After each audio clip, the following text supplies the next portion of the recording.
Hi all, welcome to our YouTube channel Manakonda నుంచి ముచ్చట్లు. ఈరోజు రాఖీ పౌర్ణమి కదా, అందరికీ ముందుగా రాఖీ పౌర్ణమి శుభాకాంక్షలు. ఇంకా మా ఇంట్లో రాఖీ పౌర్ణమి సందడి ఎలా ఉందనేది ఒక చిన్న వీడియో అయితే చేశాను. అంటే చాలా సింపుల్గానే అయిపోద్దులేండి, ఇంకా అంత హడావిడి ఏమి ఉండదు. కానీ మా ఇంట్లో అయితే ఎలా జరిగిందో చూపిద్దాం అనుకుంటున్నాను. మా ఇంట్లో ఏదైనా ఒక వస్తువు కొత్తగా వచ్చినా, ఎవరైనా ఏదైనా పంపించినా దానికోసం మా పిల్లలిద్దరూ ఖచ్చితంగా గొడవ చేస్తారనమాట. అది విషయం చిన్నదైనా పెద్దదైనా కానీ అల్లరి చేయకుండా అయితే అవ్వదా పని. చూడండి, ఈ కొరియర్ అయితే వచ్చి ఒక 3 days అవుతుంది. శ్రావణ శుక్రవారం రోజు వచ్చిందనమాట. నేను అప్పటి నుంచి వీడియో తీస్తాను, ఓపెన్ చేయొద్దని చెప్తే ఇప్పటి వరకు ఓపెన్ చేయకుండా ఓపిక పట్టారు. కానీ ఇప్పుడు ఓపెన్ చేయమనగానే చూడండి, ఇద్దరు కొట్టుకొని ఓపెన్ చేసేస్తున్నారు. అలానే ఈరోజు ఉదయం నుంచి రాఖీ పౌర్ణమి లేదంట కదా, మధ్యాహ్నం 2 తర్వాత నుంచి ఉందన్నారు కదా. అందుకని ఈవినింగ్ అయితే మేము రాఖీ కట్టుకోవచ్చు అనేటట్టు ఇంకా ఈవినింగే కట్టుకుంటున్నాం రాఖీ. అలానే ఇవి అయితే మాత్రం మా ఆయన వాళ్ళ అక్కలిద్దరూ పంపించారు. అంటే వేరు వేరు ఊర్లో ఉంటారనమాట. ఇలా రాఖీ పౌర్ణమి ప్రతిసారి ఇలా కొరియర్లో అయితే పంపించేస్తారు. అయితే అది మా పిల్లలిద్దరూ కట్టేస్తారనమాట. వాళ్ళు పెద్ద అక్కదేమో మా పెద్ద పాప కట్టేస్తుంది, చిన్న అక్కదేమో చిన్న పాప కట్టేస్తుంది అనమాట. ఇంకా ప్రతి ఇయర్ ఇదే. ఇంకా మా పిల్లలకైతే అన్నదమ్ములు లేరు, అది ఆ లోటు అయితే లేదు. ఖచ్చితంగా వాళ్ళ డాడీని అన్ని వాళ్ళకి. సో అదనమాట సంగతి. ఇంకా చూడండి, ఇక్కడ ఒక రాఖీలు పంపించారు కదా, ఆ రాఖీ దాంట్లోనైతే ఒక దాంట్లోని పసుపు కుంకుమ ఇంకా అక్షంతలు అన్నీ కలిపి వచ్చాయి కదా. అంటే ఇవి కూడా బొట్టు పెట్టి ఇవ్వాలి కదా, అందుకని సేవ మరి బాగుంది. ఇది ఏదో నాకు నచ్చింది. ఇద్దరు కలిపి ఒక దాంట్లోనే వచ్చిందనమాట, ఇంకో దాంట్లో రాలేదు. ఇలా అయితే 2 పంపించారు కదా, మొత్తం అయితే 4 ఉన్నాయి. ఇంకా మా ఆయన వాళ్ళ తమ్ముడు కూడా మాకు దగ్గరలోనే ఉంటాడనమాట. సో అందుకని వాళ్ళకి 2 మాకు 2. ఫస్ట్ అయితే వీళ్ళ డాడీకి కట్టేసి అక్కడికి వెళ్తారనమాట. అక్కడ మా ఆయన వాళ్ళ తమ్ముడికి వచ్చిన బాబు కూడా ఉన్నాడు, వాళ్ళకి కట్టేసి ఆ రాఖీలు ఇచ్చేసి వద్దామని అనుకుంటున్నారు. ప్రస్తుతానికైతే చూడండి, ఒకటి వినాయకుడు రాఖీ బాగుంది. వినాయకుడు రాఖీ నాకు నచ్చింది. అలానే ఇదొకటి, ఇదేమో కృష్ణ అని ఉందన్నమాట, శ్రీకృష్ణ అని. మొత్తానికైతే నెమ్మది గోపించేసి పెట్టారు పక్కన, ఏం తెంపేయకుండా. వీళ్ళు గొడవల్లో ఏమి తెంపేస్తారా అనుకున్నాను నేను. ఇగోండి, సేమ్ మనం రాఖీ కట్టేటప్పుడు ఎలా చేస్తామో మొత్తం అలానే చేస్తారనమాట పిల్లలు కూడా. అలానే తెలంగాణలోనైతే ఖచ్చితంగా నాన్నకి, అమ్మకి, పిన్నికి, బాబాయ్కి అలా చాలామందికి కట్టుకుంటారంట. ఇలాగా ఓన్లీ అన్నయ్యకి తమ్ముడికి కట్టాలని ఏమి ఉండదంట.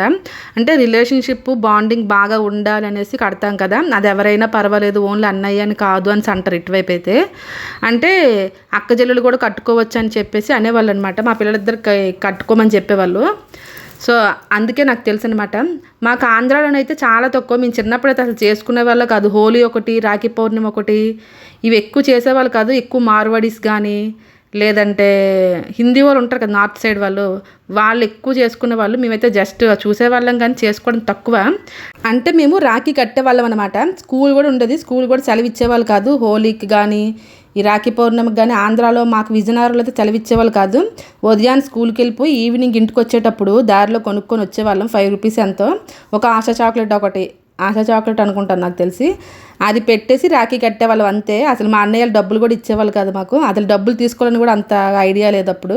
మాది జాయింట్ ఫ్యామిలీ అని చెప్పాను కదా, అయితే మా ఇంట్లో 5 అన్నయ్యలు ఉండేవాళ్ళు అనమాట. అలా కాకుండా మా అమ్మ వాళ్ళ అక్క పిల్లలు వాళ్ళు ఒక 5 ఉండేవాళ్ళు, మొత్తం 10 మంది ఉండేవాళ్ళు అనమాట.